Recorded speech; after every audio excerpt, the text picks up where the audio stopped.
Shalom kepada seluruh jemaat Tuhan yang saya kasihi di dalam nama Tuhan Yesus Kristus.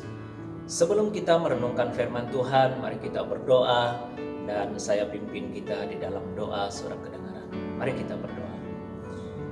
Tuhan Bapa di surga, di dalam nama Tuhan Yesus Kristus, kami bersyukur atas pimpinanmu, penyertaan Tuhan dalam kehidupan kami sehinggalah hari ini. Sebentar ini Tuhan kami mau merenungkan firman-Mu. Kami mohon supaya Roh Kudus yang menguasai hati dan pikiran kami, sehingga firman-Mu Tuhan menjadi berkat buat kami semua. Terima kasih Tuhan, di dalam nama Tuhan Yesus Kristus, kami telah berdoa serta mengucapkan syukur semuanya. Mari kita sama-sama katakan, amin. Saudara-saudari yang saya kasih dalam nama Tuhan Yesus Kristus, renungan kita hari ini saya membawa kita untuk memikirkan satu topik atau satu pokok renungan firman Tuhan pada hari ini yang berkata hidup berkemenangan. Kita lihat pembacaan Alkitab di dalam Markus pasal 2 ayat 1 hingga ayat ke-12. Di dalam Markus pasal 2 ayat 1 hingga ayat ke-12. Saya tidak akan membaca semua ayat ini, tetapi di dalam bahagian firman Tuhan ini, kita dapat temukan kisah orang lumpuh yang mengalami mukjizat setelah bertemu dengan Yesus. Pada ketika itu, untuk bertemu dengan Yesus bukanlah hal yang mudah. Karena apa saudara? Karena banyak orang yang mengerumuni Yesus di sebuah rumah. Sedangkan orang lumpuh tersebut hanya mampu berbaring saja. Syukurlah karena ada 4 orang yang menolong si lumpuh ini untuk dapat bertemu dengan Yesus. Walaupun demikian saudara-saudari, mereka tidak dapat melintasi kerumunan orang banyak di situ. Sehingga mereka harus melalui atap rumah tersebut. Lalu mereka membongkar atap rumah itu, dan sesudah itu mereka menurunkan orang lumpuh itu bersama-sama tilamnya. Demikianlah orang lumpuh itu bertemu dengan Yesus dan disembuhkan.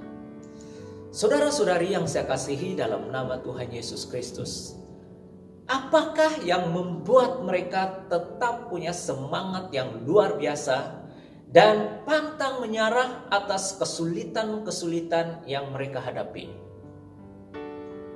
Hal yang pertama saudara, mereka memiliki pandangan yang benar. Maksudnya, mereka sangat yakin bahwa Allah dapat melakukan perkara yang besar di dalam kehidupan orang lumpuh itu. Walaupun secara manusia hal itu sangat mustahil, tetapi mereka percaya bahwa bagi Tuhan tidak ada yang mustahil. Amin. Selain mereka memiliki pandangan yang benar, hal yang kedua yaitu mereka memiliki hati yang benar. Dan melalui hati yang benar itu, maka timbullah suatu kreativiti mereka sehingga mereka berjaya menolong orang lumpuh itu untuk bertemu dengan Yesus. Hal ini dapat kita lihat melalui keempat orang yang menolong orang lumpuh tersebut. Mereka memiliki keberanian membongkar atap rumah itu untuk segera bertemu dengan Yesus. Saudara-saudari yang saya kasihi dalam nama Tuhan Yesus Kristus, demikian juga halnya dengan kita sebagai orang-orang yang percaya kepada Tuhan. Hendaklah kita memiliki pandangan yang benar dan hati yang benar untuk bertemu dengan Yesus, dan tidak terfokus kepada apa saja hambatan, halangan yang ada di hadapan kita. Memang hal ini bukanlah perkara yang mudah, saudara. Karena di sisi yang lain, tipu muslihat dari iblis selalu berusaha untuk membuat kita menyerah dan patah semangat ketika kita menghadapi sebuah hambatan dan halangan di dalam hidup kita. Di samping itu, saudara-saudari yang saya kasih dalam nama Tuhan Yesus Kristus, kita harus memiliki perkataan yang benar dan tidak mudah bersungut-sungut, supaya kita tidak sama seperti bangsa Israel yang tidak dapat masuk ke tanah Kanaan karena mereka bersungut-sungut. Melalui kisah kesembuhan orang lumpuh ini, kita mendapat ajaran daripadanya untuk tetap bersemangat dan pantang menyerah dalam menjalani kehidupan ini, supaya kita selalu hidup berkemenangan di dalam Tuhan Yesus Kristus. Sekian renungan untuk kita hari ini. Mari kita berdoa. Saya percaya bahwa Tuhan memberkati kita walaupun renungan yang begitu singkat.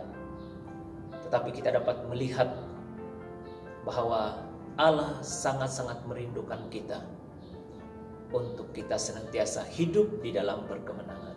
Mari kita berdoa.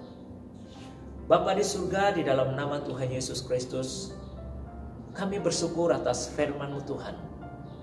Memberi kekuatan kepada kami, mendorong bagi kami agar hidup kami, walaupun kami berhadapan dengan berbagai-bagai hambatan, halangan kami untuk datang kepada Engkau, tetapi Tuhan mau supaya kami tetap menang, hidup yang berkemenangan di dalam Engkau. Terpujilah nama Engkau Tuhan Yesus Kristus. Kami serahkan seluruh kehidupan kami pada hari ini, biar Tuhanlah yang menyertai kami, dan hidup kami senantiasa diberkati oleh Tuhan sesuai dengan keperluan hidup kami. Terima kasih Tuhan. Dalam nama Tuhan Yesus kami mengucap syukur dan berdoa. Mari kita katakan bersama-sama, amin. Haleluya. Puji Tuhan karena kita setia untuk mengikuti renungan pada hari ini. Dan Tuhan memberkati kita semua. Kita akan jumpa lagi pada renungan yang akan datang.